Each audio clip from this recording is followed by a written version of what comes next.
જય મુરલીધર ડાયરાને આજે એવા ઘડાફીર આયરની વાત કરવી છે.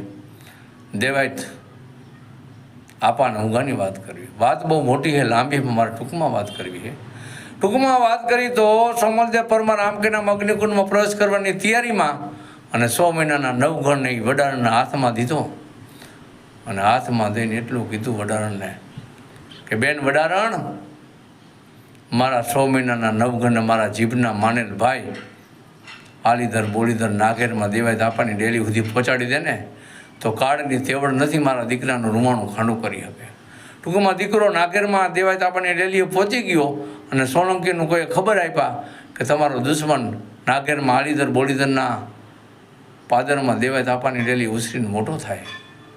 દેવાય તાપાને જુનાગઢ બોલાવવામાં આવ્યા અને દેવાય તાપાને સોલંકીએ મૂળરાજ સોલંકી એટલું કીધું કે અમારા દુશ્મનને ઉછરીને મોટો કરો હો. તો કે હા. તો કે કેમ?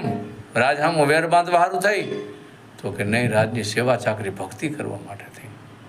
કે આમાં ભક્તિ ક્યાં આવી, સેવા ક્યાં આવી? 20 વર્ષનું થાય એટલે મારે તમને આપવો હતો, પણ હવે તમે કીધું એટલે લાવો, ઘરે જઈને નવગણને હું લેતા આવું.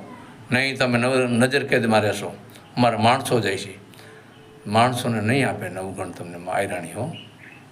તમે ચીઠી લખી દો, કેમ ન આપે? અને દેવાય ત્યારે તેથી ચીઠી લખી હો કે આયરાણીને માલુમ થાય કે આવેલા માણસો સોલંકીના માણસો છે, એને નવગણને રાજનો પોશાક પહેરાવી બનાવી ઠનાવી અને આ માણસો ભેરો મોકલી દેજો. અને ખાસ નોંધ આયરાણી ટાંક મારી દેવાય ત્યારે કે રાહ રાખતા વાત કરજો, રાહ રાખીને વાત કરજો આયરાણી. અને આ પરિભાષા સોલંકીના માણસો સમજી ન કાઢ. ટૂંકમાં વાત કરી, નવગણને બદલે ઉગાને તૈયાર કરી આયરાણીએ સોલંકીના હાથમાં દઈ દીધો અને સોલંકીના માણસોના હાથમાં એ ઉગાને જોઈને તેથી દેવાય ત્યારે પલહના પોરા છૂટવા માંડ્યા હો. વાહ હાયરાણી, વાહ હાયરાણી, વાહ હાયરાણી. પાછી કોઈ કાન ભંભેરી સોલંકીની કરી કે એનો હોગો દીકરો ઉગો, એનો પેટનો દીકરો ઉગો, આપણો દુશ્મન નવગણ નથી.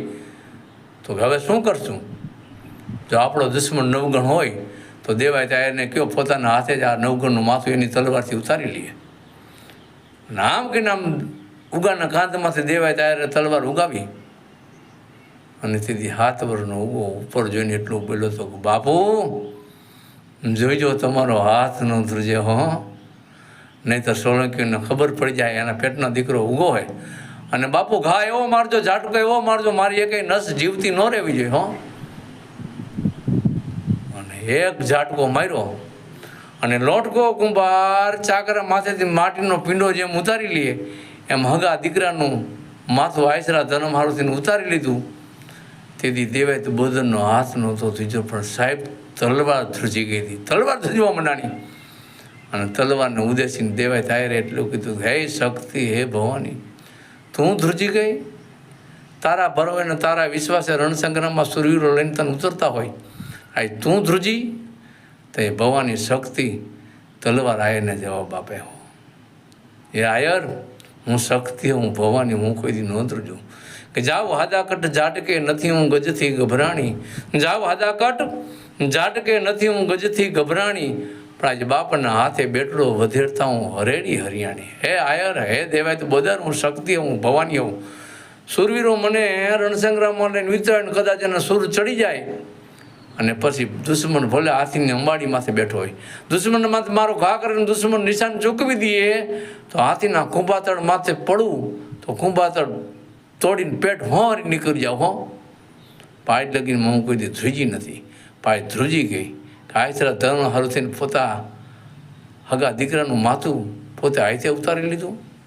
જાઓ આયર, હું તમને વચન આપું, જુનાગઢ માથે ચડાઈ કરશો ને તો હું તમારા